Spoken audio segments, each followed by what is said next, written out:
holding the Midwestern Blue Wall states and indicated they might be willing to forsake Sunbelt battlegrounds. But now that Biden has bowed out of the race and Vice President Kamala Harris is the likely nominee, Democrats say they have new hope for the state. Team Trump is not taking any of this quietly, though, unveiling a TV ad of their own hitting Harris for her past positions and statements, calling her, quote, dangerously liberal. It's an attack the Harris campaign has prepared for. The New York Times reports the Harris campaign will rebut most of Republicans' attacks by arguing that they are exaggerating or lying about her record. Her campaign plans to lean into her record as a local prosecutor and state attorney general to burnish her image as a candidate with deep ties to law enforcement. That is where we start today with the executive director of Republican Voters Against Trump and publisher of The Bulwark, Sarah Longwell, is here, plus former RNC spokesman and host of the Bulwark podcast, Tim Miller, and MSNBC political analyst and Democratic strategist, Cornell Belcher. And here with me at the table in the house for the hour, the host of the On Brand podcast, Donnie Deutsch. Hey, welcome, everybody. So we're going to have some fun with this one because there's a lot to get around on. And Cornell, I'm going to start with you. I want you to tell us, what does the Harris campaign need to do to keep that momentum going? Because you know there's a wall out there somewhere. How do they keep it going, and what do they do when they hit that wall?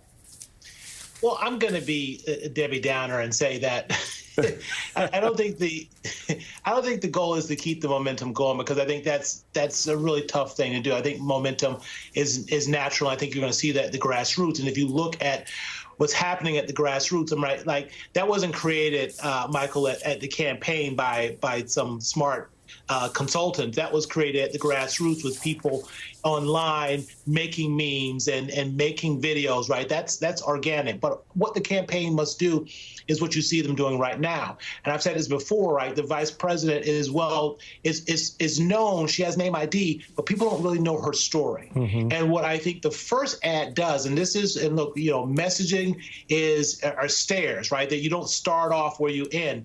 But I think she is starting off, the campaign is starting off telling the basics of her story, why she's gotten to prosecution, what she's been fighting for, who she's been fighting for, and how it's defined her, right? So this is the opening salvo to sort of deepen voters' understanding of who she is and the rationale for her that they need to build up on over the next couple of months. So I really think it's a good opening ad, and is really sort of establishing her credibility and her bona fides and telling voters who she is and defining her before the Republicans can define her.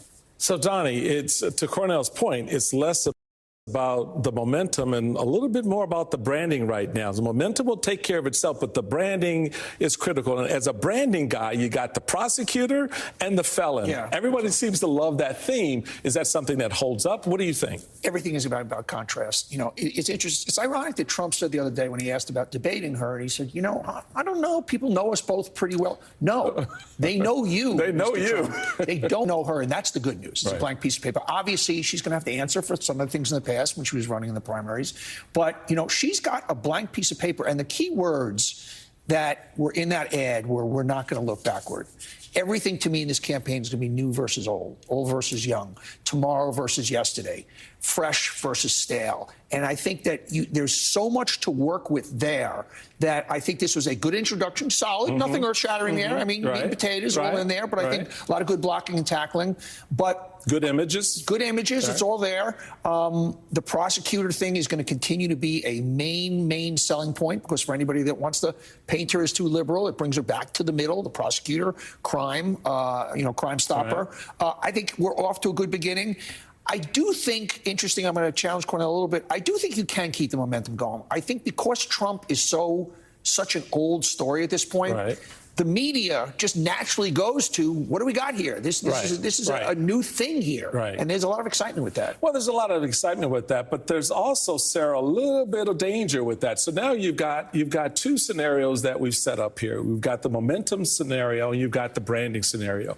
You've got the focus groups. You've got focus groups of swing state voters out there. Here's some of what they said about Kamala Harris. Let's take a listen. It seems like the younger generation, they are more likely to vote for Harris over Biden. That's just the vibe that I get based on what's being posted online and based on what's being shared on social media. I just feel like it'll be like a breath of fresh air. I feel like it'll be like a new beginning instead of feeling like you're watching a rerun because Trump has already been in office. You know what I'm saying? So we already know how that went. I feel like Harris would definitely bring a new kind of like dynamic to her ideas, you know, where she thinks the world is where she wants to take the world, you know, in the next 4 years. She's quick-witted, she's funny, she has a personality.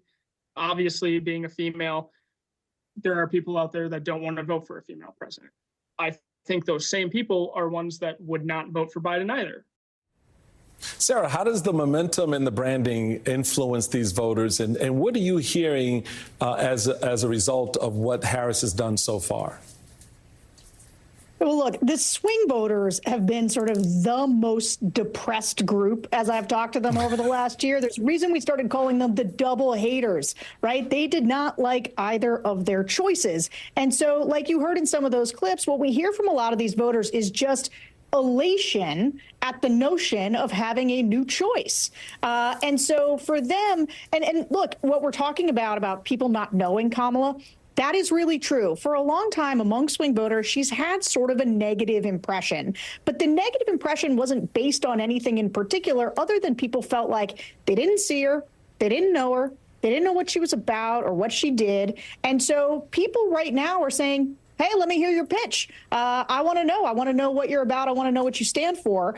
And so I think this is an opportunity to really reintroduce herself or almost introduce herself for the first time to some degree to these voters. And I think that the swing voters, who the double hater thing was always interesting to me because they really did hate Donald Trump, but they didn't hate Joe Biden so much as just think he was too old. And so now the question is will they look at Kamala Harris and say, I can get there on her, which is why the definition is so important, because if Trump is able to define her as a progressive San Francisco liberal, because the thing about these swing voters is they are often somewhat center right, and they're in sort of center right-ish states. And so that progressive San Francisco, that can be a killer. And so I think she's got to pivot away from that pretty quickly as she does this reintroduction, because she's got the enthusiasm from the base. She's only got 100 days. She's got to start figuring out how to win over swing voters. So to that point, Tim, you've heard now how this narrative is evolving around branding and momentum and the definition. The Harris campaign is certainly positioning the vice president as a candidate of change, the change candidate. You hear it in the message when they say we are not going back. How big of a deal is that for the campaign to press that idea of change in the branding of this candidate, the definition of her going forward, and the momentum piece that they're trying to keep going on dollars, voter turnout, excitement, et cetera? Yeah, I think it is important. I'm excited to be switching roles with Cornell. I felt like I was on here with him for a month where I was the Debbie Downer. Now I get to be on the other side of this. I think that she does have potential. Look, I tell you, both have been killing me over the last month. So I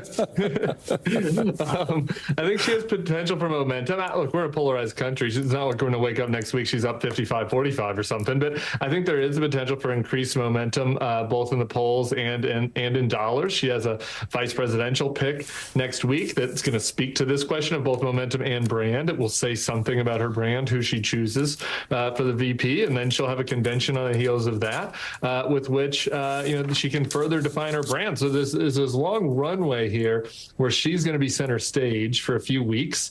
And I think that as long as she continues to run the type of campaign we've seen for the first week, there's room to grow with the kind of type of voter Sarah was talking about. And I think one of the big opportunities, speaking as former Republican, that I see for her is all of this excitement we've been talking about with the base just gives her a little bit more room to wiggle. She doesn't, she's not in a primary. She doesn't have to worry about winning over Bernie Sanders voters this time. The base is mostly with her. much more so than Biden. If you look at all the data, you've got 80% of the Democrats now very excited about this campaign, which is a huge jump. And so hopefully, because she has that room to maneuver, you've already seen a little bit of this on some of these issues that center-right voters, the swing voters, the types of people that maybe voted for Trump and then Biden, or in Georgia, for example, she's in Georgia tonight. I think about the Brian Kemp, Raphael Warnock voters. Those are the key swing voters. They both won on the same ticket, the Republican governor and Democratic senator. She can speak to them, by representing herself as a law and order, former prosecutor, tough on crime, not some scary liberal, somebody that you can trust. And I think that if she gets that piece down, the kind of future not past thing almost falls into place just by the pictures of them. Like the picture of Kamala Harris walking down those stairs and the little girls meeting her, looking up at her, versus old Donald Trump golfing on the golf cart. I mean, the future versus past thing, that just happens as long as you get the rest of it in place. Sarah, that's an interesting point, because it does raise the question, what the heck does the Trump campaign do at this point? They come out of the gates trying to attack her for positions from the 2020 campaign, Democratic primary. Okay, I get that. They say she's no longer supports single-payer health care, just to name one of the issues they go after on. And they, certainly, talk her being about, you've heard it before, West Coast liberal. Does it matter that she's evolving in her positions? Will the voters care to see that transition from where she was as a presidential candidate in 2020, then as vice president, to now being a presidential potential nominee now? Absolutely. She has got, and she's already doing this a little bit. You see that she has walked back the idea that she thinks that all fracking should be banned. Medicare for all. She has said she no longer endorses that. She's talking about more funding for the border.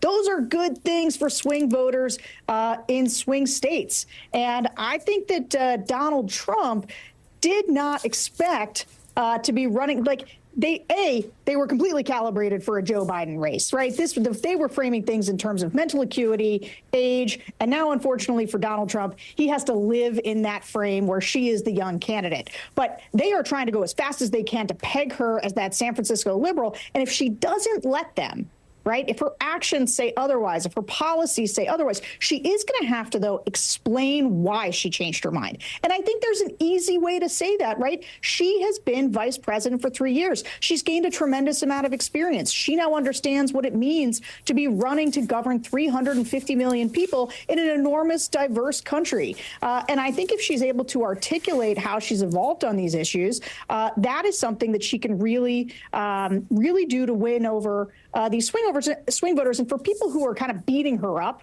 on the flip-flopping of it all, let me tell you something. Mitt Romney went from being a sort of a moderate to liberalish Massachusetts governor to an incredibly conservative Republican candidate.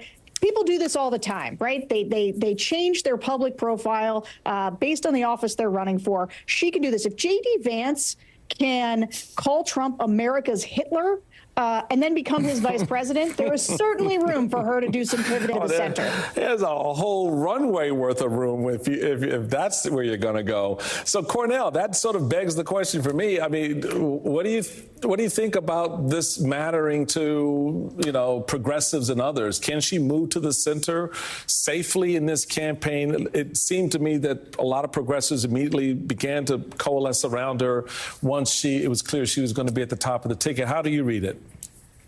Well, what's moved to the center, right? I think over the last decade, I think we've talked about this before. I don't know what left right means anymore. Especially, I don't know what right means. And Michael, I don't think you know what right means anymore for the Republican Party if Donald Trump is on the right.